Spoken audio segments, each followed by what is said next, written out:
All right, we are now joined by members of the SUU men's tennis team. We've got Ryan Anderson and Jacob Nielsen with us. Men have a home match on Saturday, so you can come out and check them out at the SUU tennis court. So, guys, how's the season been so far? Well, this season it's been a little rough so far, but it's good to get out there and play a lot, get a lot of matches in, get closer and closer to where we want to be. It's been really tough so far because we have 4 freshmen in our starting lineup, and for a team that's really rough because we don't have a whole lot of experience. So this season mostly has been focusing on gaining confidence and becoming the tennis players that we want to be in the future. So we're taking small steps, and if you look at our scores, we're improving week by week, and we hope to pick up a win here soon. As freshmen, what would you say is the biggest challenge in transitioning from high school to college? The biggest challenge for me is just like the consistency and like the grind of the game. Is people in college are just willing to sit in there and play for a lot longer and make you work a lot harder than in high school. I have to agree with Ryan. The main difference is the level of play. We're going from playing other seniors our age, or even kids younger that could be freshmen in high school, and now Ryan and I are at the top of the lineup, and we're playing kids who are now seniors or juniors in college. So we're playing kids that are a lot older than us, and it can get difficult at times. Are you comfortable at that level now? I'm definitely getting more so, like the pace of the game and the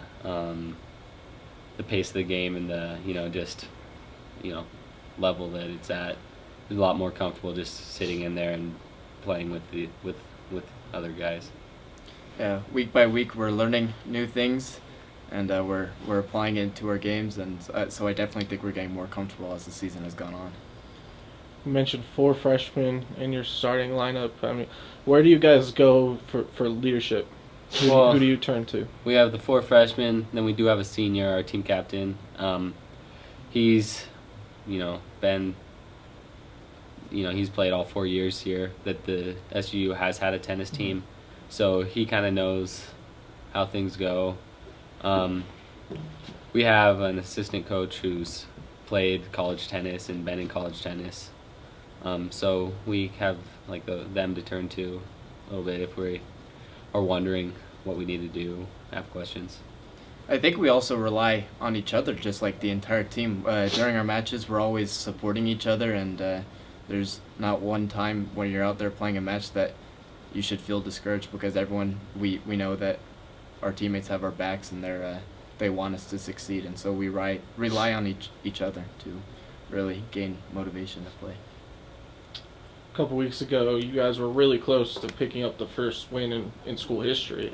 How much of a motivating factor was that for you guys to be so close? Well, it gives us a little taste. Like, we had a few individual wins, and got the doubles point, which was pretty big. But it just makes us want it more, and it shows that we're getting closer, and that it's within our reach for sure.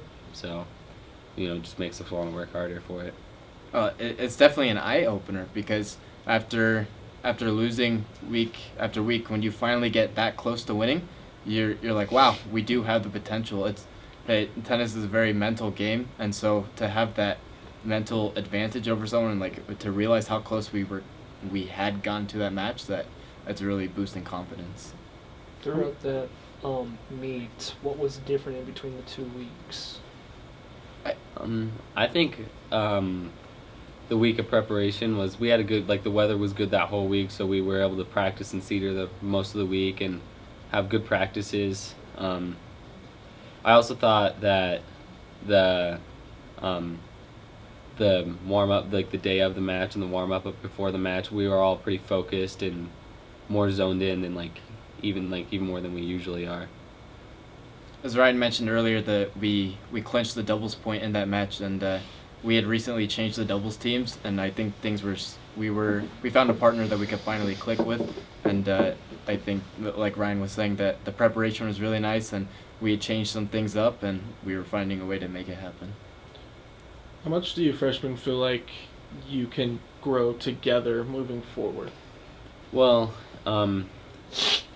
being like the same age, we know we have the same amount of time, like, but we can go put like the extra time in together. Um, we can work together to, you know, become leaders on the team and better players on the team, and we can do it like together. That's exactly what I would have said.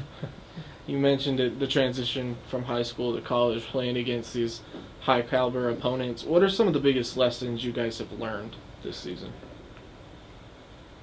I think patience, because I mean, when you watch tennis on TV or when you're out there playing tennis, you always want to hit the hardest and the best shot that you can hit. But in reality, tennis is it's a lot of strategy involved, and you need to focus. You need to make sure that you're hitting correct spots and that you're not rushing into things, because a match can go from 0-0 to 3-0 very fast if you're not hitting consistent shots. Yeah, that's the biggest thing is you got to make the other guy play. I mean, he's not gonna give you a lot of easy points, so you can't give him an inch, or else he's gonna take advantage of it. And also, just like you have to care a lot about every ball. Like you see these top guys playing, and they're just super intense into every single ball, and that's something that has helped me kind of play better. Anything else for these guys? All right, thank you so much, guys. Thanks. Appreciate it.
now joined. We're going.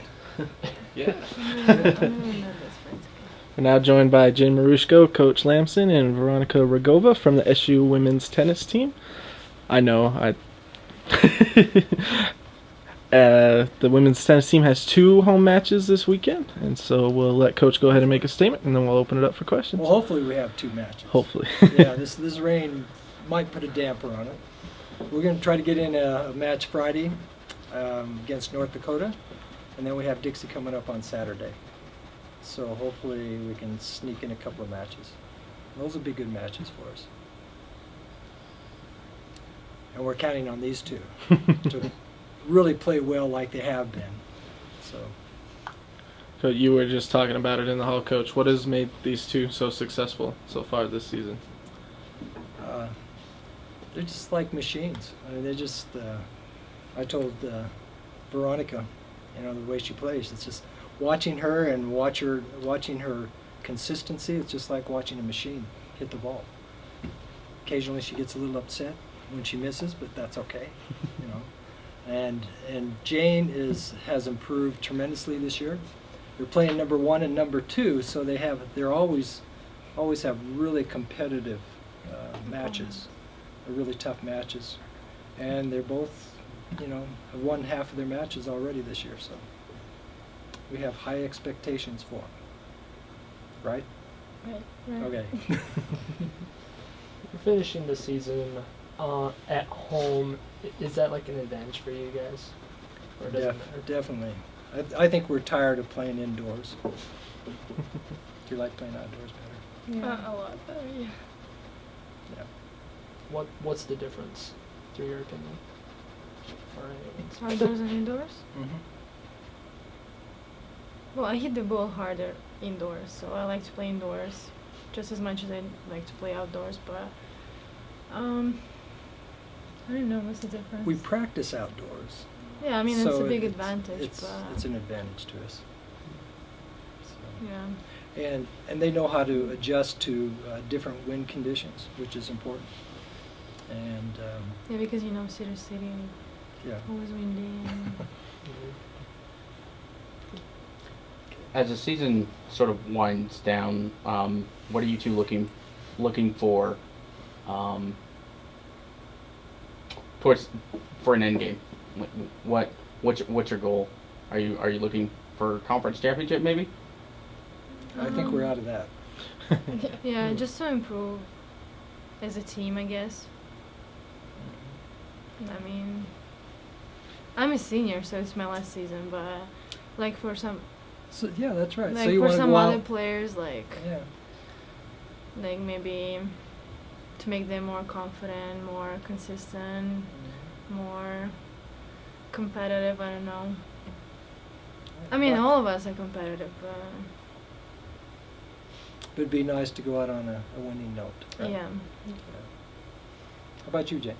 I think it will be nice to beat North Dakota this weekend. They're beatable, I think. So I really want the team to win at least Yeah. one of the games that we have left. And me personally, if I win at least 2 of the 3 left matches, my stats this year will be better than last year.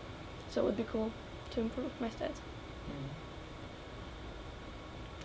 What do you guys feel like you've improved upon the most this season?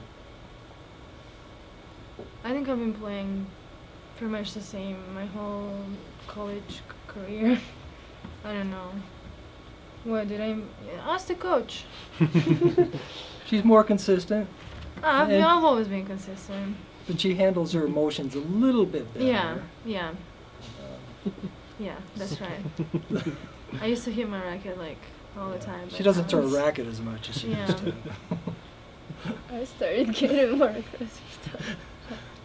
Have you improved? Yeah, I mean, last month was terrible. I want to talk about that. Yeah. So Jane has added a lot of different strokes and weapons. I think she can she can end the point now in a lot more different ways than she could, when she was a freshman and sophomore. When she was a freshman and sophomore, she just hit the ball hard, and it's like a pitcher in Major League Baseball. I mean, you can throw a 90-mile-an-hour fastball, but unless you have another pitch that you can change the speed and change the spin on the ball. You know, hitters get used to it. Same thing in tennis. And Jane's adjusted really well, so she's added a few strokes. Just Right. a little smarter now, Smarter, yes. Yeah. I would say. Coach, how have you seen these two, kind of as veterans on the team, help the younger players? The younger players do look at these two, and they watch them play. They watch their game.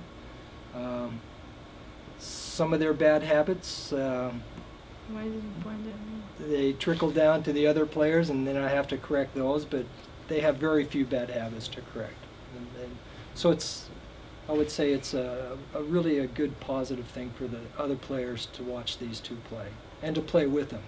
So each of them are playing with sophomores this year, and those sophomores in doubles, I think have learned quite a bit from them. What advice do you guys give to the younger players on the team? What advice? Do not try to finish the point as quick as possible. I don't know how to explain it. Like, because sometimes they just want to finish the point, like put the ball away, you know, and they just miss.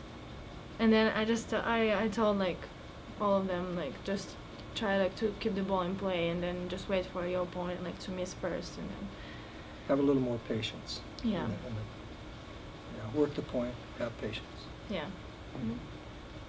Yeah, I would advise to just relax and enjoy the game, because like often I look at my doubles partner and she is really stressed, like she's scared to lose, but like I would just advise to be more relaxed, and when they play they start losing and they don't see why they're losing, so they rush and they cannot stop and analyze why. So I think that would improve if they could just stop and try to see what's exactly going on in the court Make an and be able to adjustment. adjust. Yeah. Smart players. So, with it being your senior year, when you look back on it, how have you liked your time here at SUU? What have been some of your favorite moments? I'm gonna miss the team, of course, and I'm gonna miss traveling, and I'm gonna miss playing, and I don't know. I've been successful, I think, like all these 4 years. Like, I played good, and I brought a lot of points to the team, and I'm gonna miss it. Like, I don't wanna quit, I guess. But And her English is a lot better oh yeah. than when she was a freshman. Oh yeah. I can attest to that, yeah. I was terrible, but Mhm. yeah. Is your English better too? I think so. I think she came with good English. Like, her English Yeah. was pretty good when she came here. Yeah, but my friends who went on a mission during my freshman year and they back now, they say it's better, even though I don't see the difference. I don't know. The vocabulary is got Yeah. a little bit more Yeah. wider. Yeah. So we're looking forward to these two matches. Hopefully we can get them in. So if you have any say in the weather, work your magic, please. Mm. Can try. Um, Anything else for these guys? All right, thank you so much. Okay, Thank you. Thank you.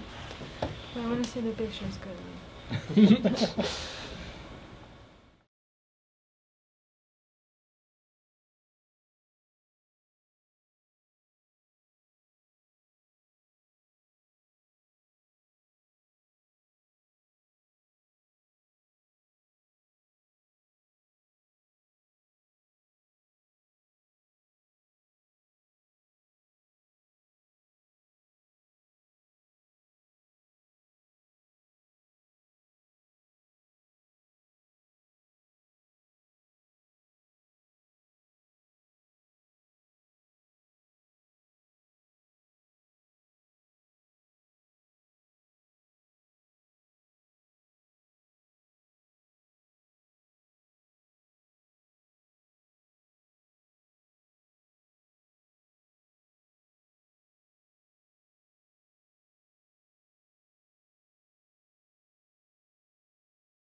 All right, we are now joined by Ibrahim Ahmed from the SUU track and field team. Casey Knevelbard should be joining us here in just a minute.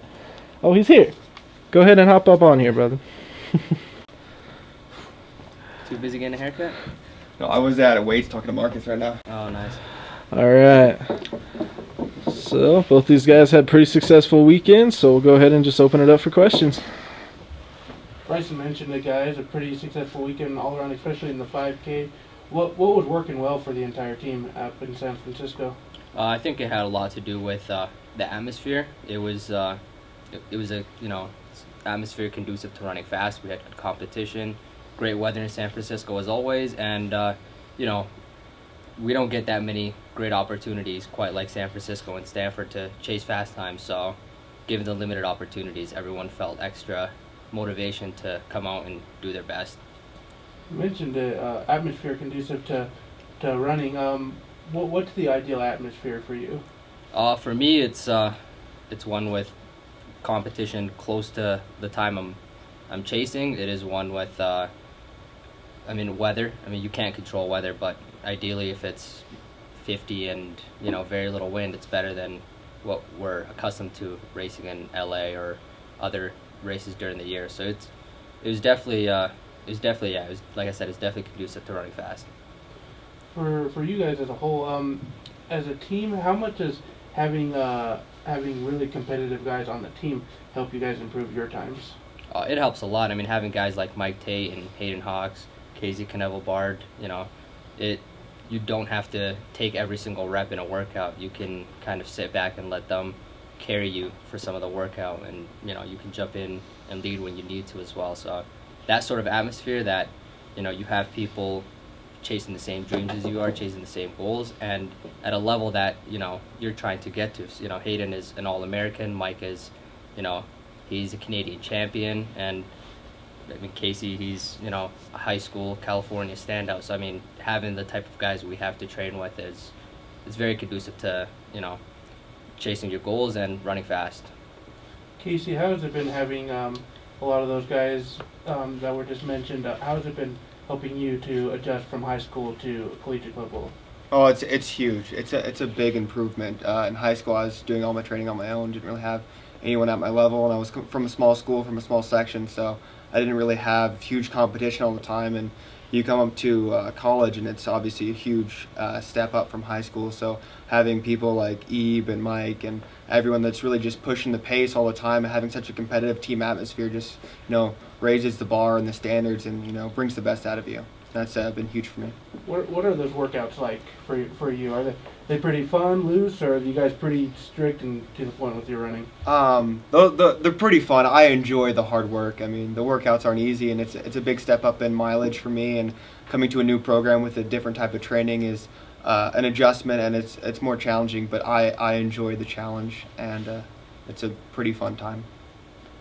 Now Ibrahim, I've heard this phrase mentioned a lot by distance runners, that when you guys are running, you guys can get caught into the flow and it can carry you through a race or through a workout.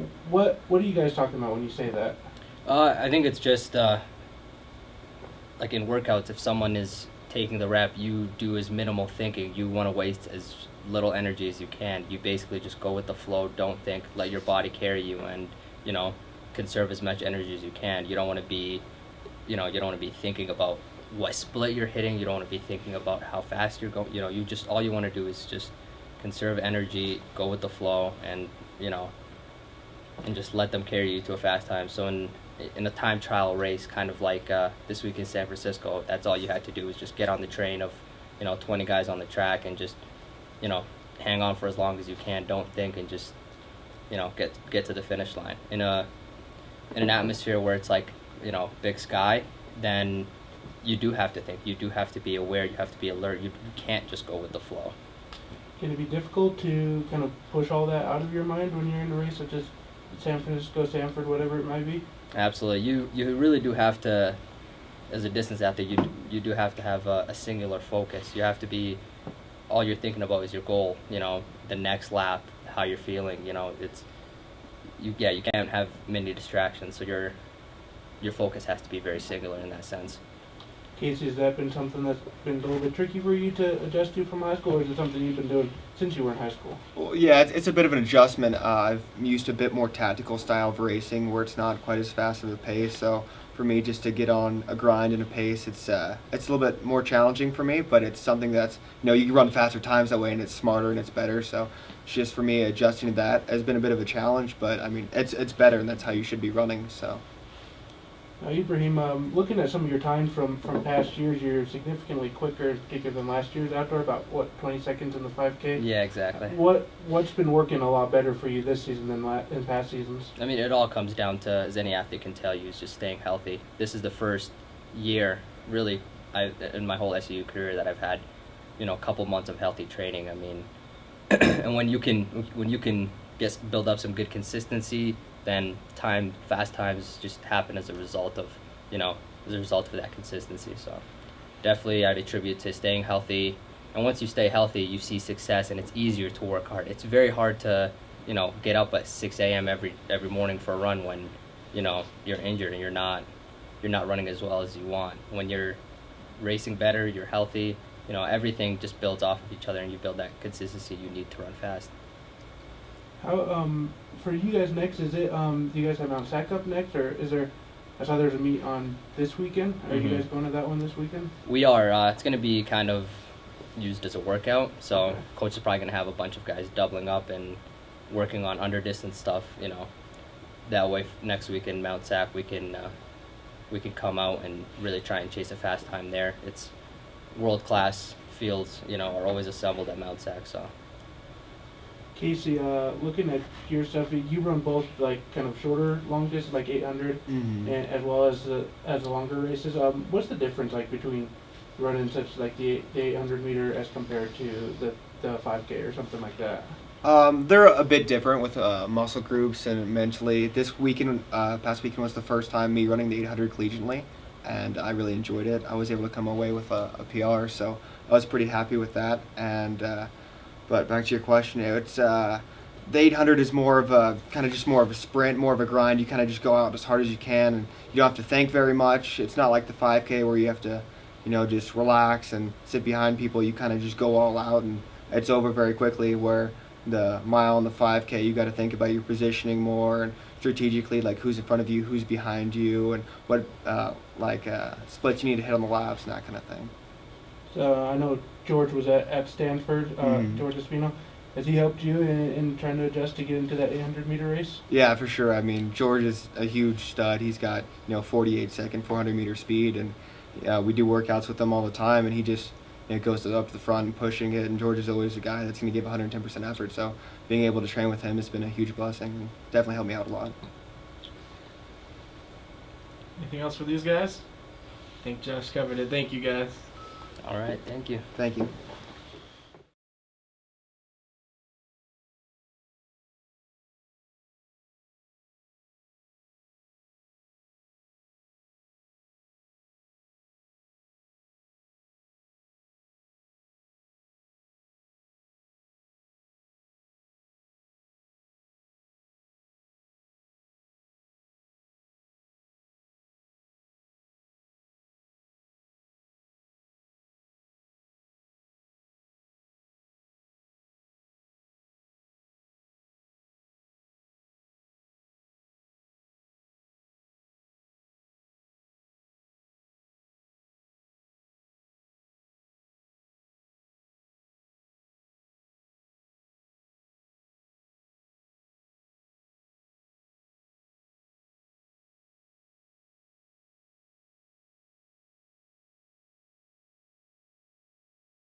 All right, we're now joined by Danny Ramirez and Scott Bauman from the Thunderbird Gymnastics team. And Danny has qualified as an all-arounder for NCAA National Championships in 2 weeks in Fort Worth, Texas. The Thunderbirds are coming off a regional appearance in Salt Lake. So we'll go ahead and let Scotty go ahead and make an opening statement, and then we'll open it up for questions. Well, we're very excited for Danielle to have this opportunity to represent Southern Utah University at the National Championships. Over the last 4 weeks, Danny has competed at a 39.41 average on the road, so she is one of the best all-arounders out there. And it's going to be a good rotation for Danny too, because she'll start on vault, a very strong event for her, and she'll be able to go through her events very nicely. And by the time she gets to floor, the score should be doing pretty good by then, and Danny can do very good on floor. So I think it's a great rotation. It's the home meet rotation, so she's going to be competing on the last event in the last rotation. So it'll be a good meet for her. Danielle, at the regionals, just take us through what went through your mind the moment you found out you were going to the big stage. I didn't even find out until Scott came up and said congratulations. I had no idea. So that was kind of surprising. Yeah, Utah did a very bad job of announcing that. They were so excited to announce that they had won the meet that they forgot to announce anything else. Really? Yes. Oh, when did you find out? Or how did you find out? I had to go up to the head table and find out and ask, because they didn't announce anything. And I knew Danny had a great meet, so I wanted to check the scores to make sure. And I knew the top 2 all-arounders not associated with the team that was already going would be able to go. But as it was, Danny finished second in the meet overall anyway, so no matter what, she would have gone. So it was great for her. Based on her score, did you know she was going? Even if you didn't have to ask? Yeah, I figured it was going to be very hard for somebody to beat a 39.4 up in that environment. Danny, going into the meet, was that even in your mindset, or were you just so focused on the team that qualifying individually hadn't even crossed your mind? That had not crossed my mind. Our goal has been to win a regional, so I think together that was more of what we were focusing on. And I guess it just worked out in my favor. So what's your mindset like now with your training? Has it changed at all? No, same thing. Just fix the little details and stay confident with my gymnastics. Is it different that you're going to the grand stage? Will the intensity feel different? Not intensity-wise, just more of emotional-wise. I will be there by myself, and I don't have the full support of my team, so I think that's kind of what's making me nervous a little, is competing with a whole different team. So how are they helping you prepare? They're just in the gym, like always, just cheering me on and helping me feel confident with my gymnastics. They're not really required to be in there. We can't require them to be in there. It's just always been part of the culture within our program that if one of us continues, that they all continue. And that started with Leah Sakatab the year she qualified. And, and it was nice because Danny's in there and she's in there with every single one of her teammates. They're all in there working out hard and strong, like nothing ever happened. So. Have you given the thought for like a field trip for the team to go support her? Pardon me, what? Have you given a thought like to have like a little field trip for the team just to go support her? Yeah, I would love to. I actually considered bringing one of her teammates just to kind of have some extra support there so that she would, have one of them there with her. We just don't want to do things. I mean, it gets cost prohibitive because you don't have very many days to order those tickets and everything for the national championships. So we considered that. So. Are your parents going? My mother is going. Your mother? That's it. And a few of our former gymnasts are all going to support her too. So. Scotty, this isn't the first all-arounder you've had. What's kind of the game plan for Danny these next 2 weeks? Danny, the most important thing we do with Danny is you have to train Danny very intelligently. You can't just beat her up. She's not a numbers type of an athlete. She's a very quality-oriented athlete. So you have to make sure that when we're doing stuff in there that we do it very well. And Danny's good at that. She's very dialed into her gymnastics right now. So we're not going to really change the game plan that much. Danny tumbled today. She did a little bit of bars today. She actually tore her grips up at the regional meet, so we had to break in new grips today. So, she's got certain things she's got to get done, and we have certain numbers that we want to make sure that we get to throughout the next 2 weeks. So, today was a little bit lighter day. We'll give her off tomorrow again, just to really let her body. But then Thursday and Friday we'll hit it pretty hard. You had to answer a lot of questions about her rate throughout the season. What are you looking at for that at this point? Wow. I did. Me and Danny, we had a very solid commitment to that thing at the beginning of the year. I know Danny was waiting for me to pull that thing almost every single meet. She was just waiting for it, and I never did. And I said, you know, we are doing this. You know, one way or the other, we're going to get this done, and we're going to use this year to perfect this skill. And I really think she's dialed into that thing right now. And it takes, in all honesty, it takes a year to figure out how to compete a skill like that. And she took half of a year. Basically, it was all of our home meets she took on that. All of the away meets. Every away meet she's done it in so far, she's hit it in. So it's, you know, and she typically will win bars when she does that thing. It's that good. What was the struggle early on when you played at home versus away? I guess I should be asking you that question.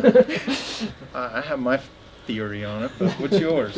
I feel like the first meet, it just wasn't there, and then I feel like the rest of the home meets, I was trying to compensate for what I had done the first meet, and so then I started getting in my own head, I think, and then I just realized I needed to just do what I've been doing in practice.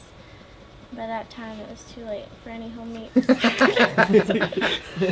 You know, at home, they try really hard for our crowd. There's just that little bit more, you know, energy and everything. You're trying for your home crowd, and sometimes you try maybe just a little bit too hard. And she was trying to overdo things that she didn't need to do. Scott, Danny moves on, but for the rest of the team, the season ended on Saturday. Right. Looking back at it, though, very successful season. You knocked off the number 3 team in the country at home. You tied the school record. I mean, when you look back at the team's season, what will stick out for you? You know, that's a great question. There were so many things we were doing throughout this season to try to prepare for our future, you know, and yet still for this season. We know that we lose an incredible senior in Natalie Trejo and Arlene Moore. We know we lose those two. But, you know, we're also looking at the team for next year. We're looking at what we wanted to accomplish this year to prepare for next year. You know, we know that we needed to sacrifice some meets. And I told Danny that at the beginning of the year. You know, you're going to miss a few of these things in meets. You know, and it's okay. And she doesn't like doing that. Nobody does. You know, but at the same time, there are certain sacrifices you have to make. Memory Shuttle's dismount was brand new this year. There were a lot of things we were doing this year that were new gymnastics to these young ladies, and we needed to make sure that we did them in a way that prepared us for down the road. And I feel really comfortable with that. I think it was a breakout year in many ways, because this young lady figured out she's really a pretty good all-arounder, and you know, her all-around experience up until this year probably wasn't the best confidence builder, whereas Stacy and some of these other girls that are continuing to get better as well really have figured out that they can be a very competitive force nationally. So I look forward to next year and what this year has accomplished for that. And we always have to look down the road. We can't do anything about what we've already done. It was a great year for us, and I think tying our record was amazing, particularly doing it on the road. Most teams don't do that. And you know, in the last 3 or 4 meets of the regular season, we were scoring 196s on the road pretty regularly. So that's not an easy accomplishment. That's not an easy thing to do either. So, you know, I was really proud of the team. I liked what I saw out of Virginia Brownsell on floor and vault there at the end. I loved what I saw out of Danny throughout the season as she got better and better. You know, all of the girls. It was good to see them all do that. I liked what I saw out of Cameron Bear and Caitlin Kessel. Caitlin Kessel, as a freshman, came in here. Not a lot of competition experience and not a lot of good competition experience too. And that young lady she hit every routine she did for us this year, every vault and every bar routine she did for us this year. She did a great job on them. So, you know, we just got to detail her out now for next year. After the finish at regional, do you expect them to come out with a vengeance next season? Oh yeah, I expect Stacy Webb to be as angry and ornery as any human being you've ever seen. That's her first fall on beam, her whole career. So, and to see Natalie and Stacy, 2 seniors, very seasoned competitors, fall on beam, especially in that meet, was very unusual. That doesn't really happen very often. And that was hard to see that happen for those 2. You know, unfortunately for Natalie, that was her last beam routine. Stacy gets to come back and definitely redeem herself, and I have full confidence she is going to do that. This is a random thought. I don't know the rules about nationals, but since she's in the all-around, she'll be doing all 4 events. And say she gets the highest score in one event. Does that make her an individual champion in that event? Yep, it does. Does that add more pressure? That you have the potential to win 5 championships? That didn't really cross my mind until now. But no, same thing as always. Just do what you know how to do. So keep it simple. Learn something new today. Oh yeah, man. And she's going to be following one of the best kids in the country on one of the best teams in the country on each event, you know. And Danny's gymnastics can definitely hold its own with anybody. So, Danny, what is your biggest focus between now and the national championships? Consistency and self-confidence, knowing I can do it and hit it every time. Anything else for these two? All right, thank you so much. Thanks, Thank guys. you. Good job, Dan. Oh.